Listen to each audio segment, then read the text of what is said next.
దేని యందు మీ ఉల్లాసం ఉంది? షడ్రక్ మేషక్ అబేద్నెగోలకు వారు ఎందులో ఉల్లాసం ఉందనంటే, మేము చచ్చిపోతే ఆ ఉల్లాసం మేము దేవుళ్ళలో మేము నతుకుతామని చెప్పేసి అంటున్నారు.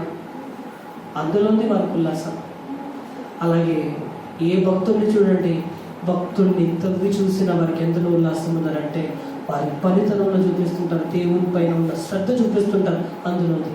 ఒక యోసేపు గారిని చూడండి, నీకు ఎందులో ఉల్లాసం ఉందనంటే దేవుల్లో నీతిగా బ్రతకడంలో నాకు ఉల్లాసం అంటాడు. నీకెందులో ఉల్లాసం ఉందని చెప్పేసి మరొక భక్తుడిని అడగండి, ఒక ఏలియా గారిని అడగండి. ఏలియా గారు చెప్తున్న మాట ఏంటంటే, నాకు దేవుల్లో గడపడంలో ఉంది ఉల్లాసం. ఆకాశ పక్షులు వచ్చి నాకు ఆహారం తీసుకొస్తున్నాయి చూడండి, అందులో ఉంది నాకు ఉల్లాసం. అవి తీసుకొచ్చి నాకు పెడుతున్నప్పుడు, దాన్ని నేను తింటున్నప్పుడు అందులో ఉంది నాకు ఉల్లాసం అని చెప్పేసి అనుకుంటాడు. ఎంత వైభవాన్ని మీరు అనుభవించారు చూడండి దేవుని. మీరు ఆస్తులు సంపాదించలేదు, మీరు సంపాదించింది ఆత్మలు సంపాదించి వెళ్ళిపోయారు.